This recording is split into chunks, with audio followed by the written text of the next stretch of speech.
Então, quem tem um livrinho, vamos iniciar o nosso recolhimento. Vinde, ó Deus, em meu auxílio. Glória ao Pai, ao Filho e ao Espírito Santo. Vinde, Espírito Santo, enchei os corações dos vossos fiéis e acendei neles o fogo do vosso amor. Enviai o vosso Espírito, tudo será criado. Oremos, ó Deus, que instruíste o coração de vossos fiéis com a luz do Espírito Santo, concedei-nos que no mesmo Espírito conheçamos o que é reto e gozemos sempre as suas consolações, por Cristo nosso Senhor. Casto esposo de Maria, vos agrade nosso canto, de nossa alma doce encanto, de nossa alma sois o amor. Pai querido, ao vosso trono, nossa crença nos conduz. Concedei-nos que morramos entre os braços de Jesus. Sois feliz, pois com Maria vós sofrestes amargura. A vós cheio de ternura, Deus confia ao Redentor. Pai querido, ao vosso trono, nossa crença nos conduz. Concedei-nos que morramos entre os braços de Jesus. O primeiro amável riso de Jesus vós contemlastes e nos braços o apertastes, elevado em santo amor. Pai querido, ao vosso trono, nossa crença nos conduz. Concedei-nos que morramos entre os braços de Jesus. Concedei-nos que morramos entre os braços de Jesus. Ó meu Deus, já que minha morte é certa e a sua hora incerta, quero preparar-me desde já.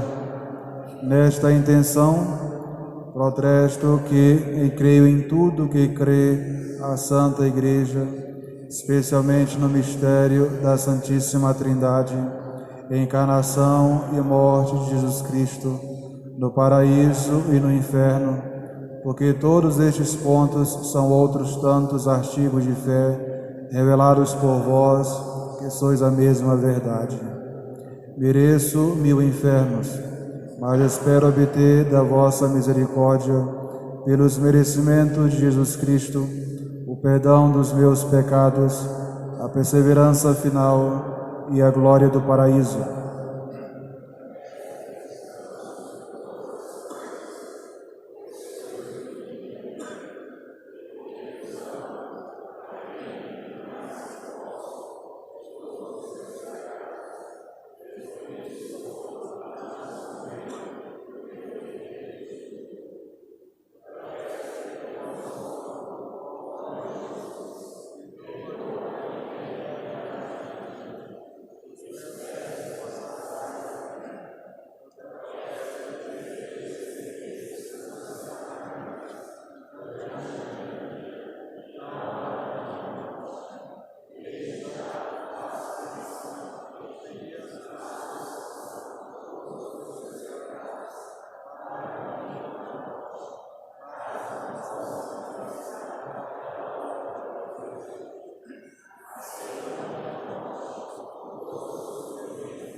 Hoje nós estamos iniciando um novo ano litúrgico na igreja.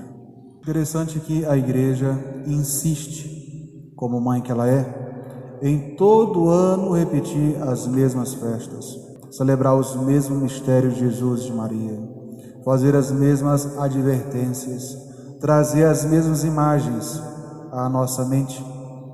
Tudo isso com o sentido de nos ensinar. E ela apresenta tudo de modo muito didático.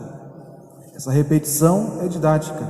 Assim como os pais, especialmente as mães, repetem todo dia as mesmas reclamações, as mesmas advertências, dizem sempre as mesmas coisas para os filhos. Por quê? Que querem, no fundo, eles passar um princípio, o correto, o honesto, o bem. Assim também a igreja, ao insistir, por exemplo, que nós, no início do ano, logo nos deparamos com um tempo chamado Advento, não façamos outra coisa a não ser nos prepararmos para aquele que há de vir. Como o padre vai explicar no sermão da missa de hoje, o tempo do Advento é não só o primeiro tempo litúrgico do ano da igreja, mas também é aquele que traz algumas semelhanças, mas também, claro, muitas diferenças em relação ao tempo da Quaresma. A Quaresma é o tempo de preparação para a Páscoa de Jesus. O Advento, o tempo de preparação para o Natal de Nosso Senhor, o seu nascimento. A Quaresma usa a cor roxa, o Advento também usa a cor roxa. Só que o sentido desse roxo é diferente. Enquanto que na Quaresma nós procuramos com o roxo nos penitenciar pelos pecados cometidos, queremos alcançar de Deus a graça do perdão. No Advento nós estamos esperando o próprio autor do perdão, o próprio autor da graça, a fonte da graça, nosso Senhor Jesus Cristo. Seria mais ou menos o sentimento de alguém que espera a pessoa amada. Quando nós desejamos uma coisa, nas duas situações nós sofremos. Sofremos quando esperamos a pessoa amada e não sabemos quando ela vai chegar, ficamos sempre no suspense. Mas também sofremos quando nós sabemos quando ela vai chegar, e nós ficamos nessa ansiedade da hora que não passa, parece uma eternidade. É mais ou menos esse o sentimento da igreja nesse tempo do Advento.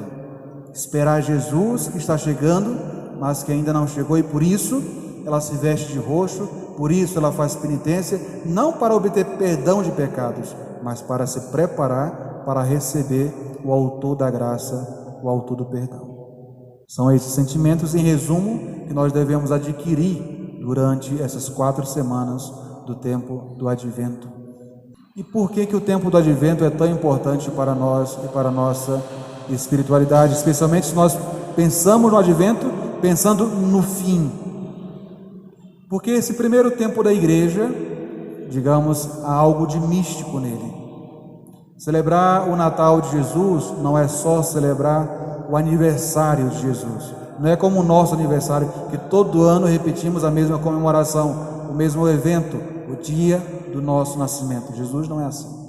Com Jesus, o Advento e o tempo de Natal querem, de fato, comemorar o nascimento de Jesus, mas mais do que isso, quer nos trazer as graças que Jesus nos alcançou com o seu nascimento. Jesus, nesse tempo do Advento, é o esperado. Ele é esperado em vários sentidos. Ele é esperado porque nós queremos celebrar de novo o seu nascimento, e por isso o Advento tem essa conotação da mulher gestante, que está de fato esperando o tempo de dar à luz, está esperando se completarem os seus dias. Então o primeiro sentido do Advento seria essa espera para aquele determinado momento, que no caso aqui é o nascimento de Jesus. Mas também é o tempo de espera de Jesus que já veio. A liturgia nos transporta para o dia do nascimento de Jesus, mas esse Jesus nós já sabemos se ele já veio, já viveu entre nós, já morreu e já nos salvou. Então, qual é o sentido de esperar uma pessoa que já veio? É porque a igreja coloca os olhos não só nessa vinda do passado, mas na vinda futura. E aqui é o terceiro sentido do advento. Primeiro, nos preparar para o Natal, o nascimento de Jesus. Segundo, nos preparar para o nascimento de Jesus que já veio, ou seja, resumir na festa de Natal tudo que Jesus já fez nesse mundo. Em resumo, a história da nossa salvação. Mas lançar um olhar também sobre o futuro, o retorno de nosso Senhor. O retorno de Jesus na nossa vida acontecerá num desses dois momentos, ou no fim do mundo, ou no fim da nossa vida. E é aqui que entra a nossa preparação para a morte. Todos nós esperamos Jesus. Nós podemos dizer que nossa vida é um eterno advento, esse eterno tempo de preparação para a vinda de Jesus que virá no fim da nossa vida. Os primeiros cristãos, nós vemos na Sagrada Escritura como São Paulo chega a chamar a atenção de alguns cristãos que tinham uma ideia meio ou pragmática ou muito imediata da vinda de Jesus. Alguns não queriam mais trabalhar, porque se Jesus vai voltar, para que trabalhar? Por isso São Paulo os reprova dizendo que não trabalha, então também que não coma. Outros pensavam que Jesus iria voltar imediatamente, como nós ouvimos no Evangelho da missa do domingo passado. Jesus concluiu o Evangelho dizendo que todas aquelas coisas que ele falou, todos aqueles acontecimentos terríveis iriam acontecer antes daquela geração passar. Então eles pensavam que Jesus iria voltar antes daquelas pessoas morrerem. Então por isso alguns não queriam trabalhar, porque se Jesus vai voltar não adianta trabalhar. Outros que Jesus de fato vai voltar agora, antes de eu morrer Jesus vai voltar. Assim pensavam os primeiros cristãos, mas nós sabemos, já faz mais de 2000 anos.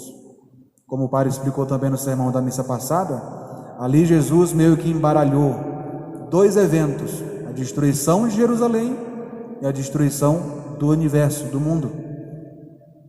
Aquela geração não morreria antes da destruição de Jerusalém, que em si é uma figura do que acontecerá no fim do mundo. Não ficará pedra sobre pedra.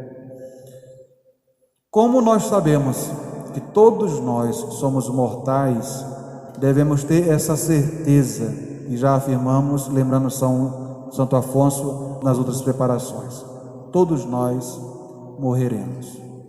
Por isso, devemos viver sempre em alerta.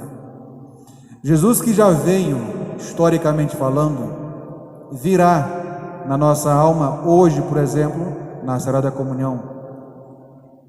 Se hoje fosse a nossa última comunhão, fosse a nossa última confissão, a nossa última adoração, como é que Jesus encontraria hoje, nessa tarde, a nossa alma? Se nosso Senhor viesse aqui agora, o mundo está todo tranquilo, mas aparecesse aqui agora, visivelmente no nosso meio, quem estaria preparado para subir com Ele? Sinceramente falando, eu não estaria. Vocês subiriam, eu ficaria aqui. Nosso Senhor virá. Essa é a mensagem do tempo do advento. Por isso a igreja, nas suas orações, várias vezes vai terminar, ou durante as orações vai repetir esse pedido: Veni, veni, Emmanuel. Vinde, vinde, Emmanuel. Ou vinde, Senhor Jesus.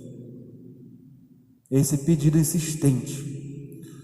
Alguns santos dizem que Nossa Senhora, meio que sem querer, acabou apressando a vinda do Messias. Ela nunca imaginou, melhor, ela nunca teve nem sombra de um desejo de ser mãe de Deus. Ela rezava com fervor, pedindo a vinda do Messias, e no final das contas, ela foi escolhida para ser o meio pelo qual o Messias viria ao nosso encontro. Nossa Senhora, daquelas jovens da sua época, provavelmente seria talvez a única que não estaria se preparando para ser a mãe do Messias. Sim, porque pelos sinais dos tempos, como a gente vai ver também na noite santa do Natal, o povo de Deus sabia quando o Messias iria aparecer. Tanto é que quando os magos aparecem, vão até o palácio, Herodes consulta os estudiosos para saber quando e onde o Messias deveria nascer. E eles respondem acertadamente: é por agora, na cidade de Belém. Eles sabiam quando o Messias deveria nascer. Então, as jovens, era muito comum as jovens daquela época se prepararem para ser a mãe do Messias. Prepararem dotes, prepararem virtudes, ou seja, na esperança de ser a mãe do Messias. Nossa Senhora, ao contrário de todas elas, fez um voto de castidade.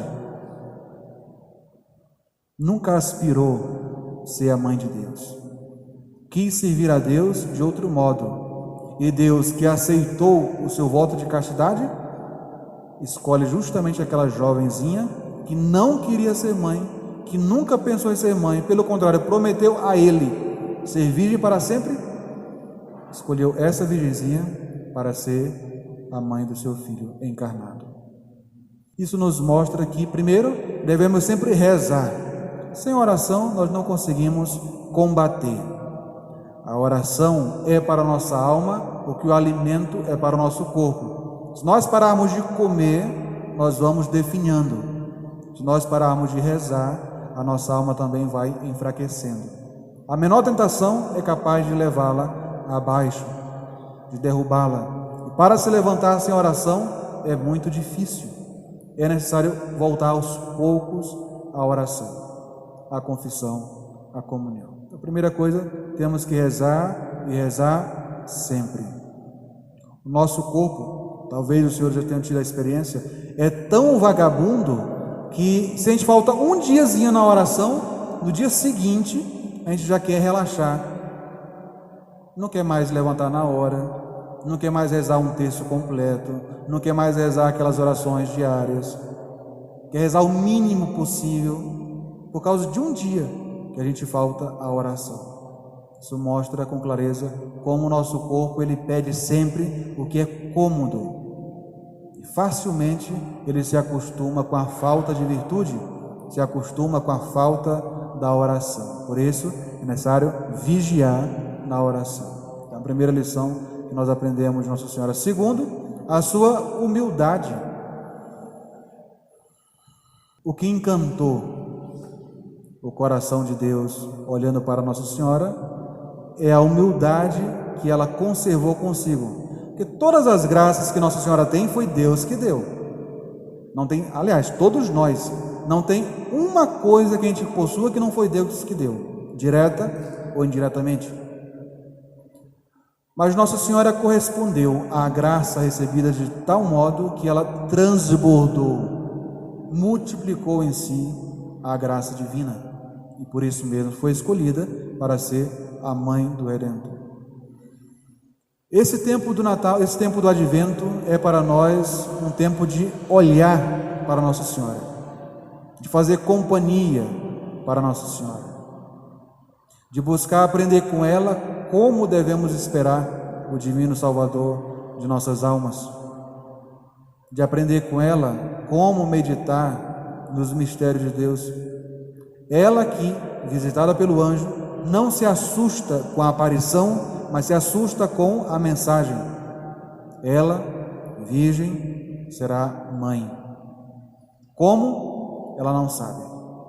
Por isso o anjo, para ajudar, tirar Nossa Senhora da confusão em que ela se encontrou, de unir as duas coisas, virgindade e maternidade, o anjo deu um exemplo muito claro. Olha que a tua parenta, Isabel, apesar de ser idosa e estéril, este já é o 6º mês da sua gestação. Em outras palavras, o anjo estava dizendo: se Deus pode fazer uma idosa e estéril ser mãe, Ele pode fazer uma virgem conceber, dar à luz sem deixar de ser virgem. Porque ela já tem tudo ali prontinho para conceber. A outra era mais difícil, idosa e estéril. Em outras palavras, era isso que o anjo queria dizer para Nossa Senhora. E Nossa Senhora, que não pediu, explicações, embora esboçasse a sua confusão, como se fará isso, mas não pedindo explicação, não, me diz como é que vai ser esse negócio aí, só aceito se eu entender. O Senhor não falou isso. Uma admiração, mas como é que isso vai acontecer se eu fiz a promessa de não conhecer homem nenhum, conhecer Bíblia no sentido de não ter relação, não ter um marido nesse sentido? Então ela aceita, com essa prova que o anjo dá, ela aceita o plano divino, apesar de não entendê-lo, conservando no seu coração e meditando. Caríssimos irmãos, não tem assunto mais necessário, mais benéfico para nós levar no coração o assunto do fim. Fim de quê? Das coisas últimas. O fim da vida, o fim do mundo, o julgamento, o inferno, o paraíso. Não é a Sagrada Escritura que nos adverte? Pensa nos teus novíssimos, ou seja, nessas últimas coisas, e não pecarás. Qual é a pessoa que se atreveria a pecar, tendo em vista, tendo diante de si a lembrança do inferno? Quem é de nós que teria a ousadia de ofender a Deus, tendo presente a imagem do paraíso, como recompensa se eu não pecar, e a imagem do inferno, como castigo se eu pecar? Bom, se a Sagrada Escritura diz que se nós pensássemos nessas últimas coisas, não cometeríamos pecado, por que nós pecamos? Porque nós nos cegamos antes do pecado. Essa cegueira é causada por uma coisa chamada ocasião. Tem um ditado popular que a ocasião faz o ladrão. É verdade. Uma pessoa que rouba 5 centavos é capaz de roubar 1 milhão. A única diferença é a ocasião. O pecado é o mesmo, só muda a quantidade, a gravidade, mas o pecado continua sendo o mesmo. A mesma coisa em relação ao pecado, nesse sentido que nós estamos falando. Se nós nos colocamos conscientemente diante de uma ocasião de pecado, especialmente daquela ocasião que nós já conhecemos, porque já temos a experiência que no passado ela nos fez pecar, no passado ela foi o princípio da nossa queda, no passado ela nos fez cair, essa ocasião vai aos poucos nos cegando, e assim ela não nos permite ver nem bons propósitos, nem inferno, nem paraíso, Deus, nada, tudo some, só aparece e brilha diante de nós aquela coisa, a tentação, que para cada um de nós é uma coisa diferente. Para uns um docinho, para outros é uma imagenzinha na internet, para outros uma fofoquinha, e assim cada um vai se cegando aos poucos, até dar de cara com o pecado mortal. Aí já é tarde demais, já ofendeu gravemente a Deus, nosso Senhor. Por isso que é necessário pensar sempre no fim, por isso que é necessário sempre parar para meditar nos novíssimos, nas últimas coisas. Por isso que é necessário temer ofender a Deus, para não ficarmos eternamente afastados dele. Esse temor de Deus é diferente de medo de Deus. Medo de Deus tem um pecador obstinado. Uma pessoa que é cristã, que é devota, que ama a Deus, ela teme a Deus, como um filho amoroso teme o pai. É diferente a atitude de um filho que não faz o mal porque não quer ser castigado pelo pai, e a atitude do filho que não faz o mal porque não quer ofender o pai. Tanto o sentido quanto o sentimento daquele filho é diferente. Se nós até evitamos o pecado, mas apenas com medo do castigo, existe aí uma imperfeição, porque a fonte desse temor, que na verdade é medo, está no castigo, não temor, esse medo de ofender a Deus. Ou seja, o objeto desse temor não é Deus, mas o castigo de Deus. As duas coisas são suficientes para a confissão. Mas o temor, porque se ofende a Deus, porque aquela coisa é ofensiva a Deus, porque aquela coisa pode ofender a Deus de algum modo, isso é mais perfeito. Evitar o pecado por causa disso é muito mais perfeito e é muito mais satisfatório numa confissão. Quando nós ofendemos a Deus, em Deus não há nenhuma mudança. Deus, ele é imutável. Mas, assim como nós ficamos cegos e não vemos mais nada, nós também não vemos mais a Deus. Não sentimos a nosso Senhor, por isso não tememos mais. Depois de pecar uma vez, deliberadamente pecamos várias vezes, porque perdemos a Deus de vista, embora ele esteja ali, continua do mesmo jeitinho. São Santo Afonso, daquela imagem, né? Foi expulso do coração, mas continua ali do outro lado da porta, batendo, querendo entrar. Porém, a nossa cegueira não permite nem ver, nem ouvir os apelos divinos. Quando nós, diante de uma ocasião, lembramos de Deus, lembramos das quedas passadas, procuramos tirar uma lição do que já aconteceu no passado. Ora, se eu sei que se eu for na cozinha, eu falo muito de doce, né? Coisa de gorda, né? Se eu for na cozinha, eu com desculpa de beber água, mas abrir a geladeira, olhar aquele docinho, eu não vou resistir, qual é a melhor solução? Evitar ir na cozinha, evitar olhar para aquele doce. Isso a gente pode aplicar para outras coisas. Se eu sei que aquele perfil já fez mal à minha alma, que aquele site já foi um instrumento de pecado, que aquela pessoa, aquela amizade, aquele livro, aquela série já me levou para o pecado. Pode ser que a própria coisa em si não seja pecado, mas ali ela abriu as portas para as tentações e para a ocasião maior do pecado. Então, solução, eu me afasto de imediato daquela coisa, para não começar aquela sequência de atos que eu sei onde vão dar, porque é igualzinho das outras vezes. Os senhores podem parar e pensar, toda vez que nós cometemos um pecado, que já foi na nossa confissão várias vezes, o roteiro é o mesmo, não muda. Por que não muda? Porque o demônio já sabe que ali deu certo, já sabe qual é a nossa fraqueza, qual é o nosso ponto fraco, já sabe que se ele fizer tal coisa, nós vamos fazer tal coisa em correspondência. Ele nos lê. Nós precisamos aprender com isso, nós precisamos aprender com o demônio. Precisamos nos ler. Ora, se eu já sei, se eu percebi que eu comecei a repetir aqueles atos, aquelas falas, a ver aquele vídeo, a ouvir aquela música, a ter aqueles pensamentos, eu tenho que cortar. Se eu não cortar, vai ser dada sequência a atos que eu já sei onde vão dar. Portanto, caríssimos irmãos, precisamos pensar no fim exatamente nesse sentido. Olhando para o fim, nós sabemos avaliar, sabemos examinar o meio em que nós vivemos.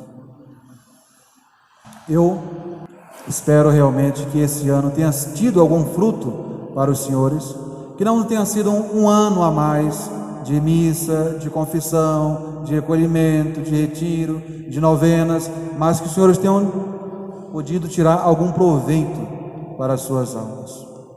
Aliás, essa é a intenção da igreja. Essa repetição é justamente para facilitar esse aprendizado. As festas que nos são apresentadas, os santos que foram selecionados para serem celebrados durante o ano, nada é por acaso. Se nós olharmos, por exemplo, o livro chamado Martirológio, que é o livro que tem o nome de todos os santos católicos, existe uma multidão de santos no mesmo dia, mas a igreja tirou ali um em especial e coloca como obrigatório para ser celebrado naquele dia. Por que ela escolheu esse e não outro? Por que antigamente, por exemplo, o nosso padroeiro no Brasil era São Pedro de Alcântara e agora é Nossa Senhora Aparecida?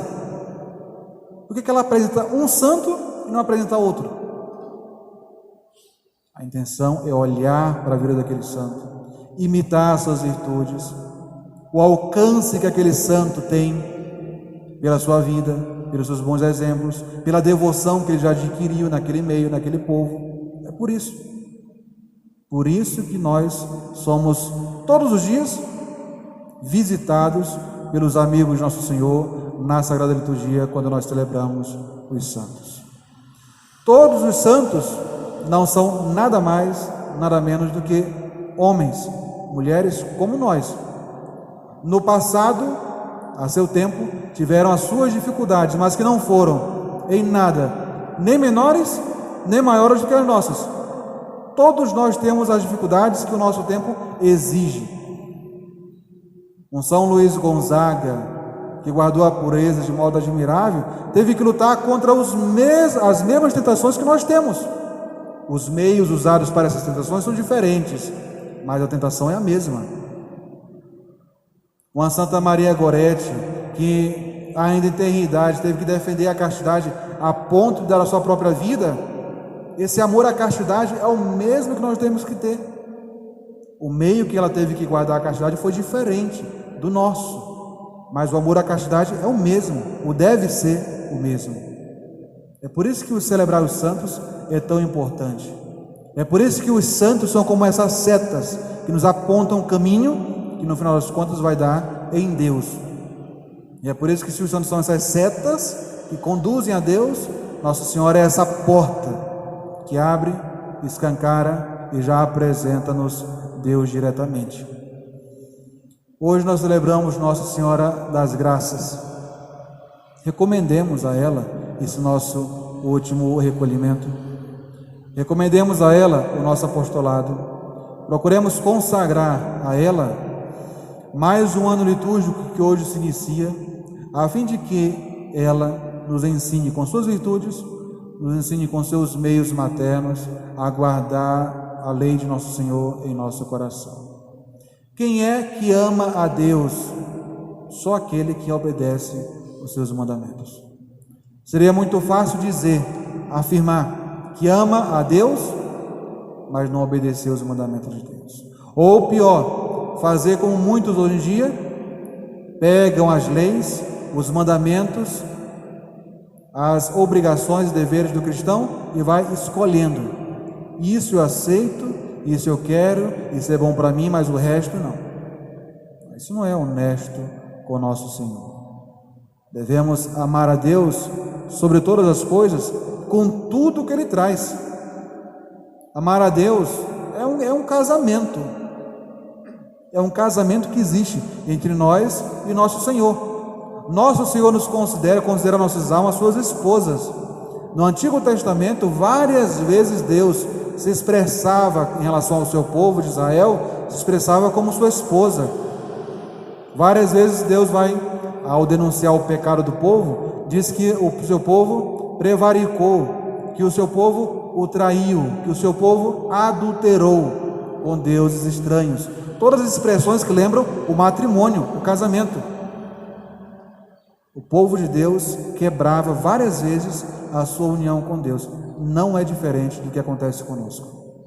Através do pecado, claro, depois recebemos novamente o graça do perdão por meio da confissão, mas não deixamos de quebrar essa união com nosso Senhor. Nosso Senhor quer sempre estar conosco.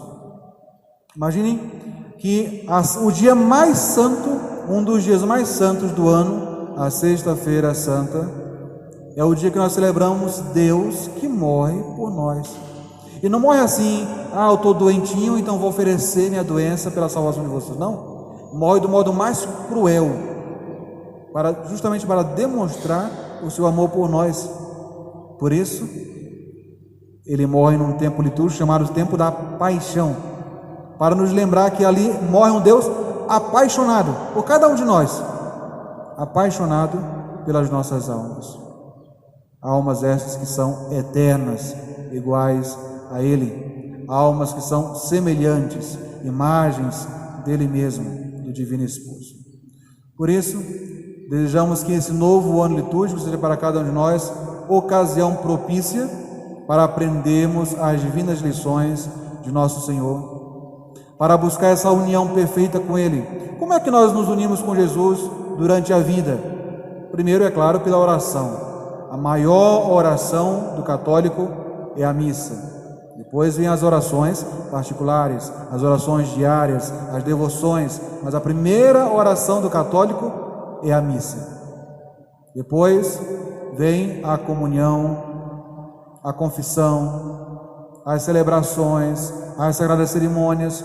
Tudo isso é motivo e é encontro com nosso Senhor. Deus usa essas coisas para se unir a nós, se oferecer a nós, dar desculpas para se colocar diante de nós, ao nosso alcance, para que nós o possuamos. Basta que nós estejamos dispostos, basta que nós façamos esforço para nos unirmos com nosso Senhor. Como é que nós nos unimos se Ele se coloca então diante de nós? Confissão piedosa, comunhão piedosa, temor na lei de Deus, observância dos seus mandamentos, prática da caridade para com o próximo. Tudo isso é fácil? Não, é difícil. Difícil por causa da dissipação, da sensualidade do mundo, da ingratidão das próprias pessoas, das nossas limitações e fraquezas. Tudo isso torna essas coisas difíceis. Mas é justamente nessa dificuldade em adquirir, em fazer esses atos piedosos, é justamente essa dificuldade que constitui a preciosidade dessa união com Jesus. No nosso batismo, nós somos tornados templos da Santíssima Trindade. Na nossa crisma, somos consagrados como templos especialíssimos do Divino Espírito Santo. Mas a cada Sagrada Comunhão, nosso Senhor entra nesse templo e o possui, e do trono do nosso coração governa todo o nosso ser, se nós o permitirmos. Do contrário, a nossa confissão é apenas um costume bom, bonito, mas que não tem muito efeito. A nossa comunhão torna-se uma coisa, digamos assim, de meio que de status, meio de para bater o ponto com o nosso Senhor, fiz minha obrigação, mas não tem efeito na nossa alma. Se não há esse desejo de se unir a Jesus, de crescer, de se corrigir, de imitar nosso Senhor, fica sempre um quê? De falta, de ausência de Jesus em nós. Portanto, aproveitemos essa tarde para procurarmos unir com nosso Senhor, nos recomendando a Nossa Senhora, buscando tirar proveito desse novo tempo, desse novo ano que iniciamos no dia de hoje. Página 29. Prostrados diante do trono de vossa adorável majestade, venho suplicar-vos, ó meu Deus, a última e a mais importante de todas as graças, a graça de uma boa morte. Por pior que seja o uso que tenha feito da vida que me destes, concedei-me a graça de acabá-la bem, morrendo no vosso amor.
Vamos agora nos preparar para a adoração ao Santíssimo.